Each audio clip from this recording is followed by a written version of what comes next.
মঞ্চে উপস্থিত সম্মানীয় অতিথিবৃন্দ সহ কংগ্রেস দলের যুব কংগ্রেস ছাত্র পরিষদ সমস্ত নেতৃবৃন্দ কর্মী সকলকে জাতীয়তাবাদী অভিনন্দন জানাই। আজকের প্রোগ্রামটা প্রায় সকাল থেকেই চলছে, তাই সবাই আপনারা অনেক আগ্রহের সঙ্গে থেকেছেন। সকলকে এই প্রোগ্রাম সাফল্যমণ্ডিত করার জন্য আন্তরিকভাবে ধন্যবাদ জ্ঞাপন করছি।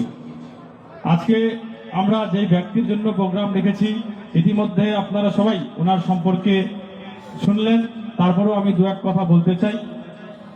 আমি আমার শৈশবকাল থেকেই কংগ্রেস পরিবারের সঙ্গে যুক্ত। আমার বাবা কংগ্রেস দল করত, তখন বাবার সিনিয়র নেতা হিসাবে মিহির দাশগুপ্ত মহাশয় ছিলেন।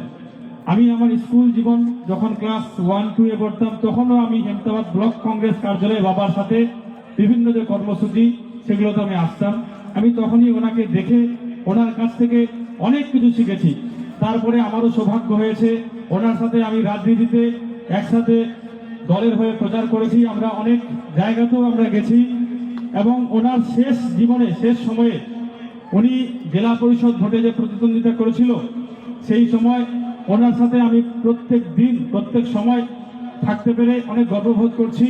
আমি ওনার কাছ থেকে একটা জিনিস শিখেছি, রাজনীতিতে যে যেই দল করুক না কেন প্রত্যেক রাজনৈতিক দলের নেতৃত্বরা কিন্তু ওনাকে সম্মান করতেন, শ্রদ্ধা করতেন। কারণ উনি কখনো রাজনীতিতে প্রতিহিংসার কথাবার্তা হোক অথবা প্রতিহিংসার রাজনীতি হোক এই সমস্ত দিকে উনি যাননি। শুধুমাত্র উনি কথা বলেছেন সাধারণ মানুষের জন্য। বিশেষ করে উনি গুরুত্ব দিয়েছিলেন হেমতাবাদের যে সাংস্কৃতিক চর্চা, সেই সাংস্কৃতিক চর্চা যেন আরো বৃদ্ধি পায় সেই দিকে ওনার একটা অন্যতম দাবি ছিল হেমতাবাদে একটা অডিটোরিয়াম স্থাপন। আমরা ইতিমধ্যে আমাদের বিডিও সাহেবকে জানিয়েছি আগামী দিনে এই দাবির উপরে ব্লক কংগ্রেস জেলা যুব কংগ্রেসের ডাকে তীব্র রূপে আমরা আন্দোলন করব। ডিএম কেও আমরা জানাবো হেমতাবাদে অডিটোরিয়াম স্থাপনের ওনার যে স্বপ্ন সেই স্বপ্ন বাস্তবায়ন আমরা করব, আমরা এই আশা রাখছি।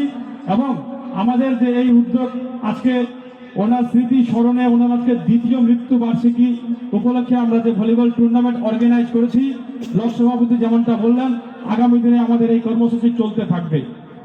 ওনার যখন শেষ জীবনের সময় ছিল হঠাৎ আমি সকালবেলায় উঠে শুনি উনি হসপিটালে ভর্তি। তার আগের দিন রাত্রে আমার সাথে কথা হয়েছিল। আমি তখন ছিলাম হায়দ্রাবাদে। তখন সেই দিনই আমি এসে মালদা নরবে হসপিটালে গেলাম, তখন উনি আর আমাদের মাঝে নেই। আমি সবচেয়ে বেশি কষ্ট পেয়েছিলাম, মনে হয়েছিল নিজের একটা রাজনৈতিক অভিভাবককে আমরা হারালাম। প্রচুর কষ্টের মধ্যে আমরা কাটিয়েছি। আগামী দিনে ওনার আদর্শকে সামনে রেখে আমরা লড়াই চালিয়ে যাব। এই বলে আমার ক্ষুদ্র বক্তব্য আমি এখানেই শেষ করছি।